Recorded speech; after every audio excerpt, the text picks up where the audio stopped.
Charbonneau. I'm the ICAVP program and one of Camille's friends. Are we friends? No, it depends. It, when I talk, we're not friends. When she talks, we become friends for some strange reason. Because I'm the big bad Canadian.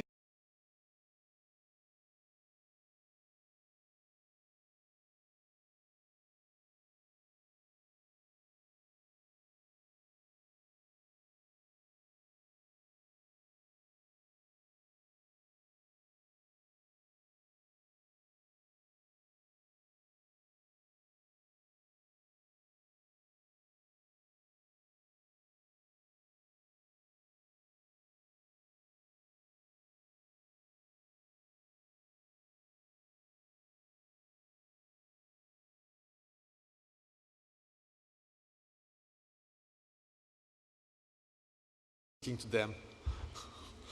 The first time I've heard you speak in public, in a conference, I had some sort of an epiphany. It doesn't happen to me that often, because I then understood the intricate relation between your culture, your spirituality, your nation, your language, and your relation with nature, Mother Earth, or like Indigenous say in Canada, Turtle Island.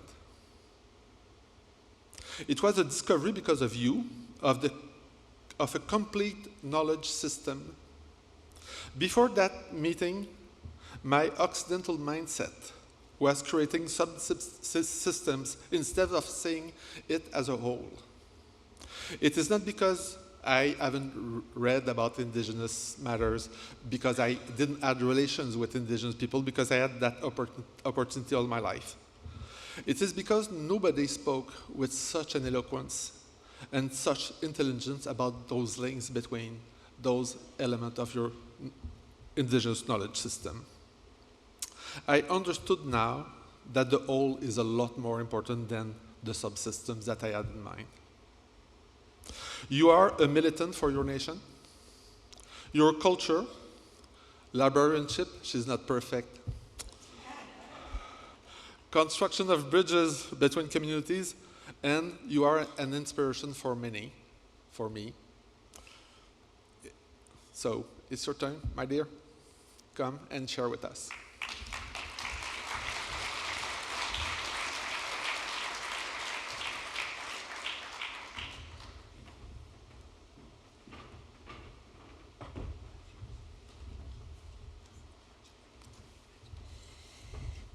Good morning, everybody. I would like to say that I am honored deeply to be here today, and I'm actually shocked that so many people are in the room at 8 o'clock in the morning after such a lovely evening last night. My name is Camille Callison. I come from the Tahltan Nation, which is located in northern BC, and I don't know where the clicker is. Oh, there it is. Okay, I'm not used to such high-tech kind of thing. So I have a picture up on the screen that shows where my nation is from in relation to British Columbia and Vancouver. So if you can imagine North America, and then if you go to Vancouver, British Columbia, where we had the 2010 Olympics, you'll drive about another 28 hours north to get up into Tahltan territory. So we're located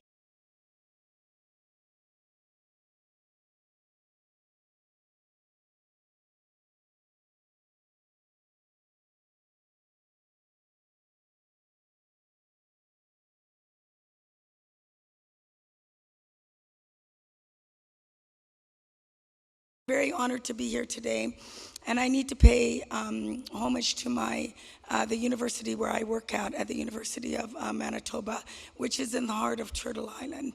So for those of you that don't know, Turtle Island is North America, and there's some maps that actually will show how that is. Now, remembering that we called that Turtle Island a long, long time before there was aerial photographs to be able to show that. In my territory, we actually say that it's like, and if you can see the beak is in the Yukon, and our tail feathers are actually in Wrangell, Alaska, and so it's like a raven with the wings wrapped up. So these are things that we knew a long time before there was modern technology like there is today. And I'm honored to be here in a land that is one of the oldest in the world. And really, I think that in my territory, we always talk about the fact that we survived the last glaciation at a place called Chesley, where my father, Dempsey Callison, was born. His indigenous name is Klishta, which means father of daughters, and there's 3 of us girls. So I have a younger sister, Candace, and an older sister, Cynthia. And I'm very proud of the fact that we've been able to work very hard to be able to educate people and to create awareness in all of the fields that we have. Norman called me a librarian. I actually wouldn't call myself that. I'm more of a cultural memory activist. I started off in anthropology. Actually, I started off wanting to be an accountant. And I look like one, right? Anyway, and I took a couple of anthropology courses at UBC. I went back to school when my son was 11 and I was 30 to do my undergraduate way back in the dark ages of 1990s, and actually.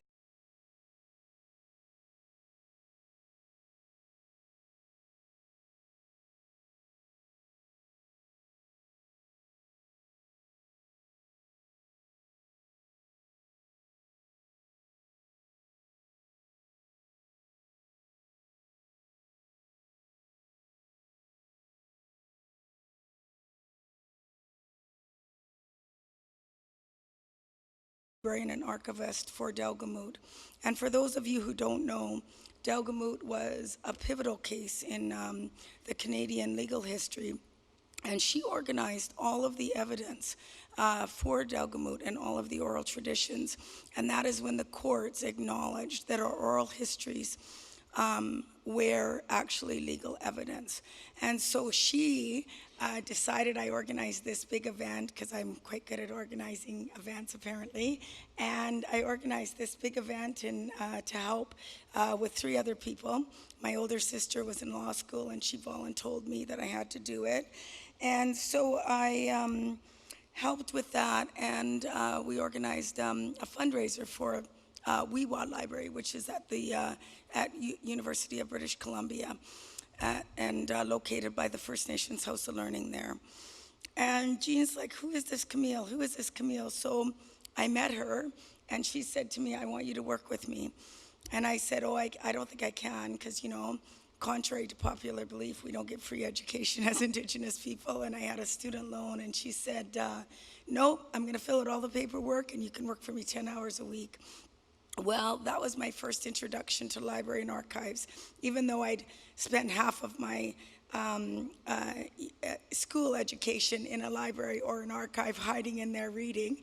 But I ended up working there, and one of the things that I discovered when I was there was an Indigenous classification system by the name of Brian Deere, who's Haudenosaunee, Ganawaki librarian from Montreal. And I had developed an Indigenous classification system when I had worked for Aboriginal fisheries, and it was almost identical. And so therefore, that's what really pulled me into the classification of knowledge. I'm actually doing my PhD in anthropology, and that's why I say that I don't really call myself a librarian, I don't call myself an archivist, and I don't call myself an anthropologist. We really work with knowledge in a much different way as Indigenous people than mainstream. We didn't separate out our knowledge into libraries or archives or museums. Those are Western constructs. Our knowledge sits in our land, and our knowledge sits in our history, and our wisdom sits in our land. And we say that knowing our history and who we are informs our present and gives us direction for the future. In this picture, there's a picture of what's called Tiskia Chokima. So first of all, I come from the Tiskia clan, and you see that on my purse that my cousin Una Ann made for me. And so that means crow. And we have 2 clans.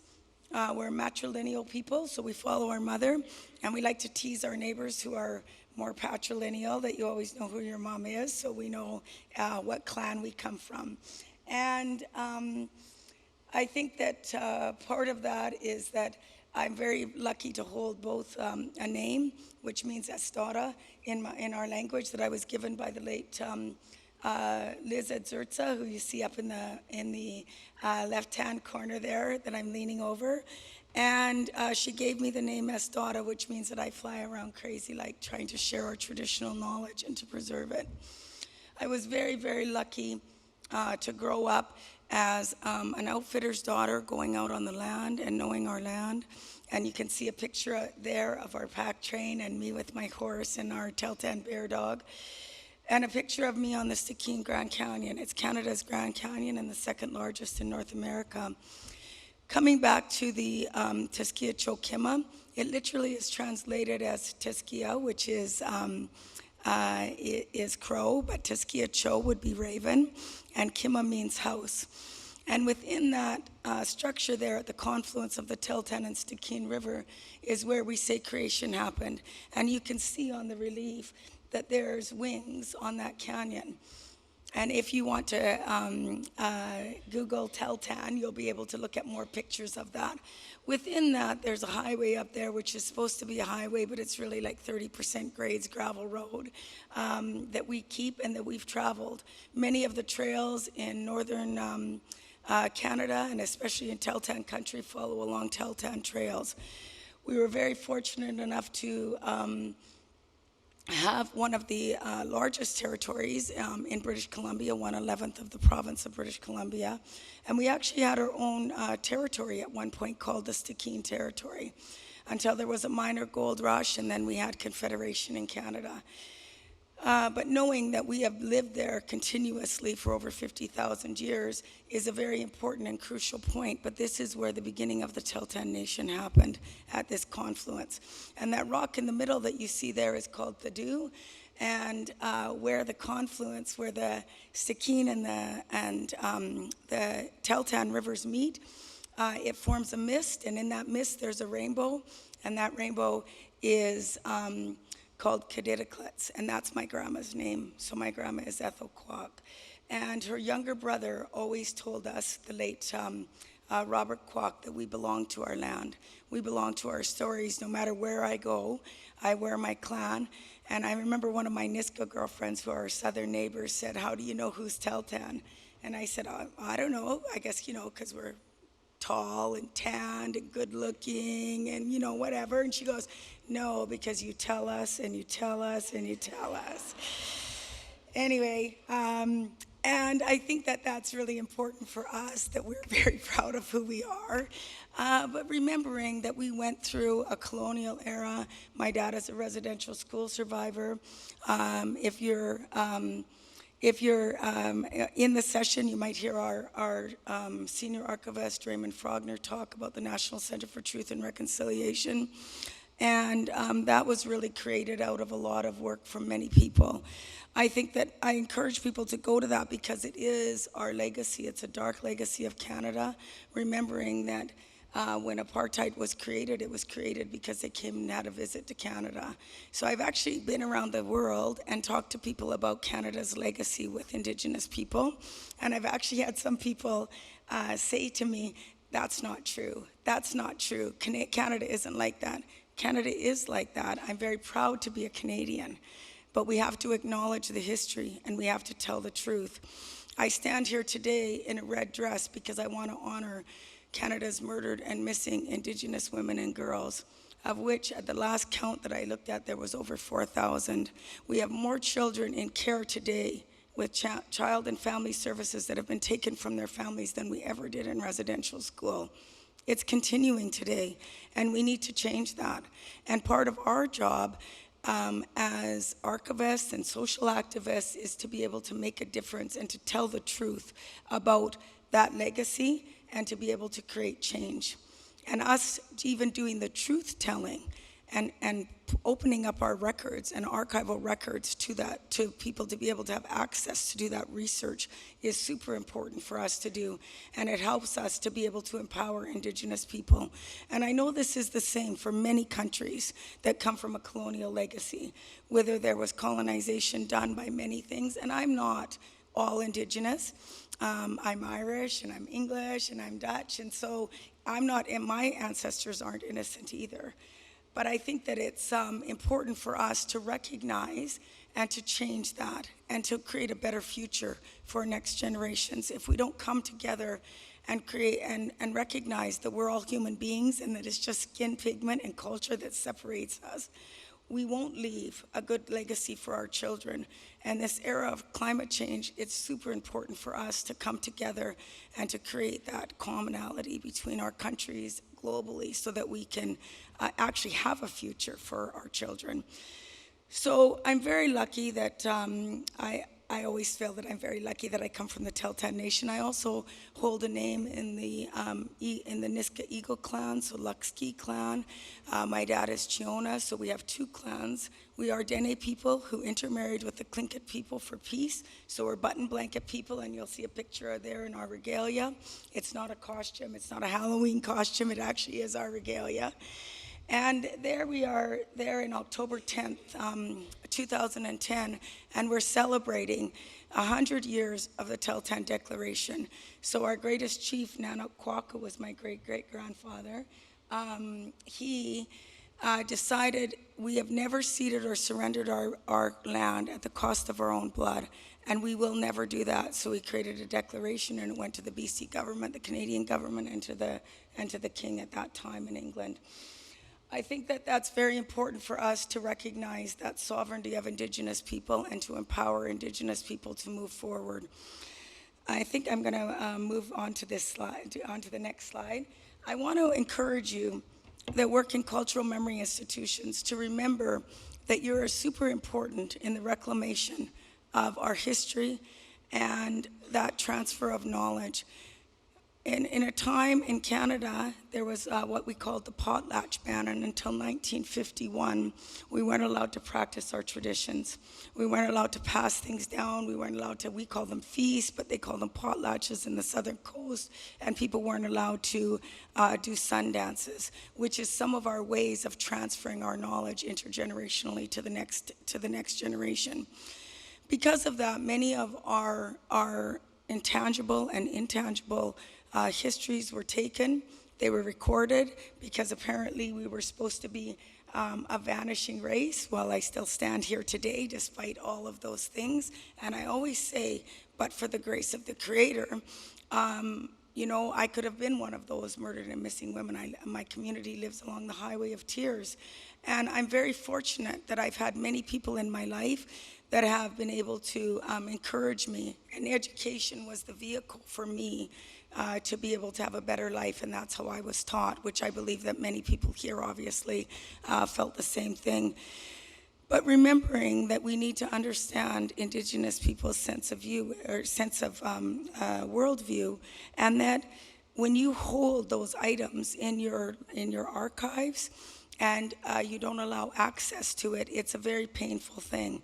I remember standing at a national archival conference, and because of our rules and the way that we do accession and who owns that knowledge, sometimes in the past, people didn't have access to those records. And I had an archivist start to cry and say to me, you know what, I feel so bad because people came down to access their residential school records. She worked at one of the church archives, and I didn't allow them to access those records, and that person passed away. So for us in Canada, there was something that really needed to happen, which was the Truth and Reconciliation Commission. And we need to work with communities to re-empower them and to breathe life back into our archives. So for things, I think for me at the University of Manitoba, I took the position there And I didn't know why I moved outside of my province. I've never even thought of moving outside of BC or the Yukon before I took that position. But they say you go to the heart of Turtle Island for healing, and I believe that that's what happened. And about 8 years ago, I couldn't speak in public. Even 10 years ago, I couldn't even got up here and said my name. But 8 years ago, the elders at the University of Manitoba said, you have to start sharing, because there's not very many of you there. And so Gary Robson and Florence Painter, I see Dana, and I feel very at home here in Adelaide, because we have people here that are that I've known for a long time. And thank you for welcoming me here. But I think that that was one of the things, and so we decided that we would bring the International Indigenous Librarians Forum to Winnipeg. And that gathering for me was a pivotal force. I have to say that in 2004, when I graduated from my master's in both library and archives, I moved back home to my own community. And I said, my nation first, I want to work with my people first. And I did a digitization project before that was even kind of big. And I was trying to pull together our knowledge. And somebody told me about the International Indigenous Librarians Forum, and that it was going to be in Regina in 2005. And I went down there, and I thought I was the only one, because you often feel like that when you're working in your own community and you're isolated. And I was the heritage manager, so I was not only doing archives, I was also doing our archival permitting system and going out in the field and doing archival work and working with traditional youth studies and with working with our GIS specialists to be able to coordinate it, because our knowledge is not separated out that way. It's intrinsically connected. It's like a spider web, and it all is relational to each other. So you have to remember that when you ask people about their Indigenous knowledge, that there's going to be a long story, and somebody goes to me, oh, just say it really fast. I'm like, you can't. There's many, many different threads and pieces that we have to pull together. And so for me, that was really important that we did that. We had an elder-led conference. I was really fortunate enough to go over in 2009 for my community, and now I'm just not probably going to say it right, to Ataki in, now I just lost it, in New Zealand, and I'm sorry I didn't say the right name. But I think that that was a really pivotal force for me, because I was able to meet other people, Indigenous people doing that work, and I was able to learn from them and to be encouraged by them. And I met many people who fundamentally changed my life and encouraged me to do many, many things. I'm really honored that Ariana gave me a greenstone to be able to wear, and I wear that when I'm traveling. And I think it's really important that we acknowledge people who've given us those gifts. I continually wear Tahltan law. We're only allowed to marry the opposite clan, so I wear wolf and crow on my wrist, and you'll see me usually have this bracelet on as well. If you didn't obey Tahltan law, you were put out of the community, and part of that was so that we kept our kinship systems very pure and we didn't intermarry too closely. I look at that and I think, one of the things that we need to remember is that we had our own laws and governance before there was colonization, and that they were very important for us to follow. And when you go into a community, you need to create those relationships to be able to learn that, because you're not always going to be able to hear people come and talk to you like this and give you a keynote about the things that we need to do. And I don't see a clock here, so I don't want to go over time. So I'll get Norman to, yeah, thank you. So I think that that was a time of change. In that same year, so that was a time of change for us in libraries, archives, and museums in Canada. People came, we gathered together, and the wonderful thing was we met each other. There was many people I didn't even know from across the country that were Indigenous and our non-Indigenous allies, or I call them co-conspirators, to be able to work with us and to preserve our knowledge. At that time, the Truth and Reconciliation Commission finished its work and published its report after doing a number of national events. Many, many Canadians didn't even know that residential school had occurred in our country.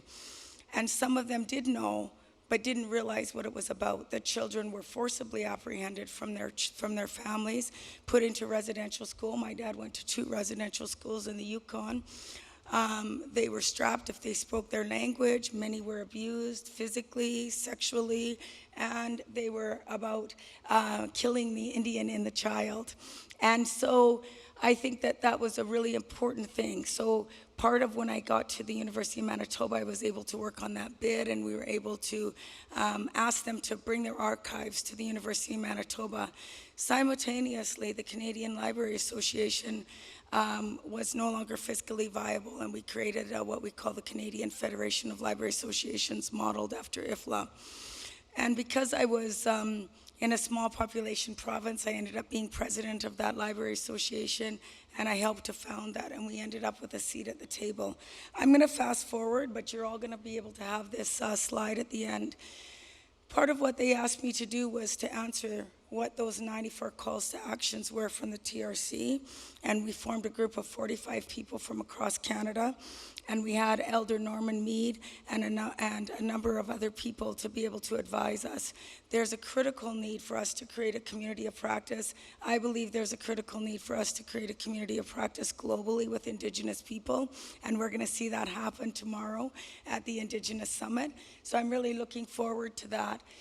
What we did was we created a report on the Truth and Reconciliation, and we answered those calls to action.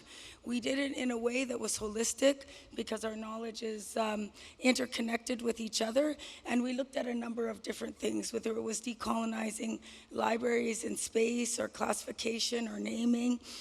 We looked at a number of different things about that. And we had a number of different teams. We had Indigenous and non-Indigenous co-leads to be able to do that. These are the 45 amazing people. We had 3 months to be able to do this work. And we came up with 10 overarching principles. So the ones that I think that are the most important is that we created a community, which we call the Indigenous Matters community.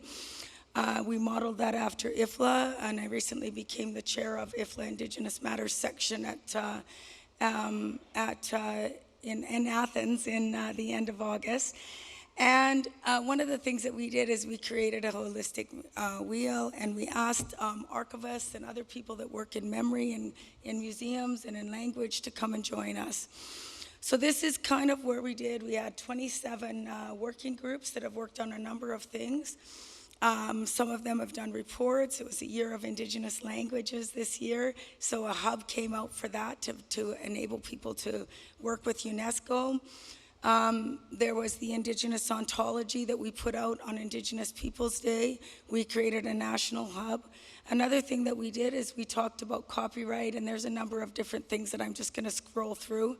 But remembering that the languages are very important, because enfolded in them is our wisdom. And you can't access some of that worldview by using English. So when I talk about Tiskiachokima, what happened with that is that people started to call it Eagle Rock because of the relief, the wings on Tiskiachokima, which is not what it means. Tiskiacho is ravens and Kima is house, so it's actually our raven would be the same as God or creator. And so we say that that's where we would come, and we come there every year to be able to go back when the salmon is running in the river. And I think that part of that is really important because if you access it in English, you won't be able to understand that that's our creation story, that that's where we go and we acknowledge that the Creator created our lands.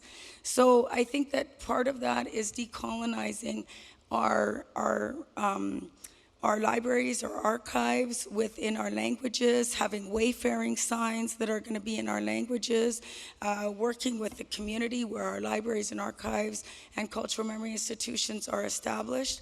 The other thing is to recognize that we want to be able to enhance the pedagogy for our communities to integrate Indigenous knowledge into the curriculum. We want to be able to acknowledge that Indigenous people own their own living language, their living traditional knowledges, their ancient knowledge, that they come from the land. And so we need to implement the United Nations Indigenous Peoples, UNDRIP, and we need to be able to, as I just slipped the slide too soon, we need to be able to implement that so we acknowledge that Indigenous people own their own knowledges, and that we ask them for permission, and it has to be about culturally appropriate access to those knowledges. So there's a lot that actually is in here, and I'm going to close off with this slide that talks about relationships. We need to create relationships with Indigenous people where we're on their land, of who we have holdings with, and those that are in our communities, because I think that that's the most important thing. Without that relationship, we are not able to access the Indigenous knowledge in a culturally appropriate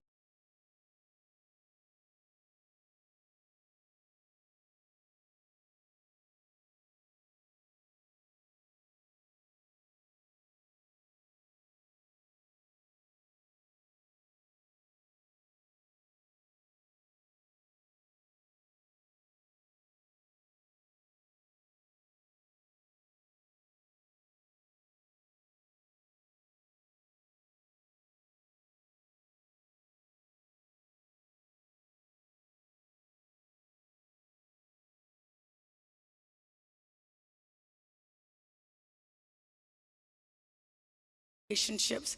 That's what we've done in Canada to be able to create a better way forward, and I encourage you to do that here and in your own countries to create relationships to move forward to the next generation, because without that, we won't continue. We believe that Indigenous knowledge may have the secret to cure many of our diseases that we face today, and it may even have the answers to things like climate change. I want to say Madu, which is thank you in my language, or Madu Cho, huge thank you, and I raise my hands to you. Thank you for being here today.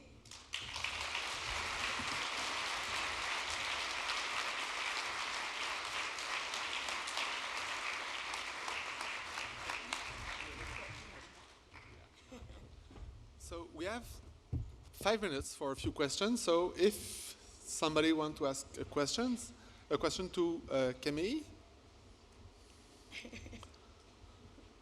Julia? Hello, Camille. Just thank you very much for the generous sharing of your background and history. Has there been a receptiveness on the behalf of Canadian archivists and librarians to the work that's being done, do you think? Is it taking time, or is it goodwill there? Well, we announced it on February 1st, and we actually were still, because we had just had ILF, we were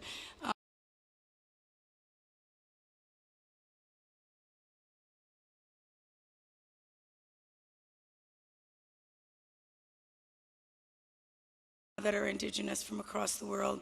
So we actually had that when we talked about it, and I think that all that movement happened during that time. It was incredibly well received. It was endorsed across the country from every association, including the archivists. And it was actually a shock how much people were receptive.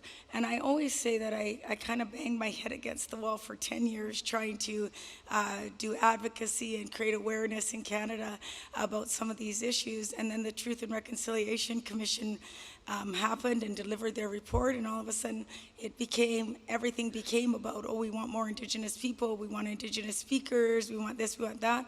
I have to say before that was not the case, but now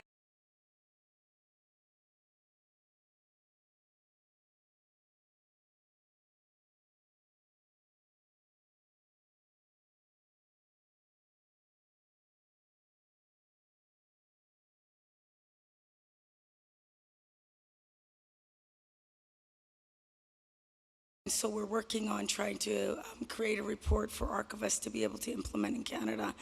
We've had many examples from around the world, whether it's here in Australia or the Maori people, the Native American protocols, which of course we endorsed as well in our writing, because I think it's really important for us to share that across our countries and to learn from each other and not to recreate the wheels. Last question? One more question?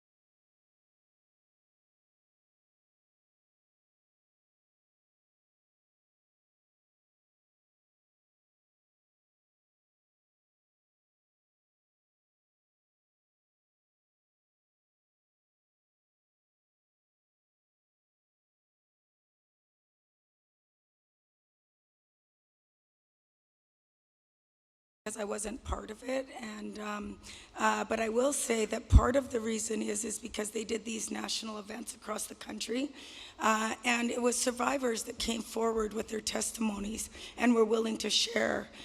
And the reason why they did that was because they never wanted it to be forgotten, and they were willing to do that. I think that that's a better question for Raymond, and I believe that he's going to be speaking in the next session, so he can answer that question for you.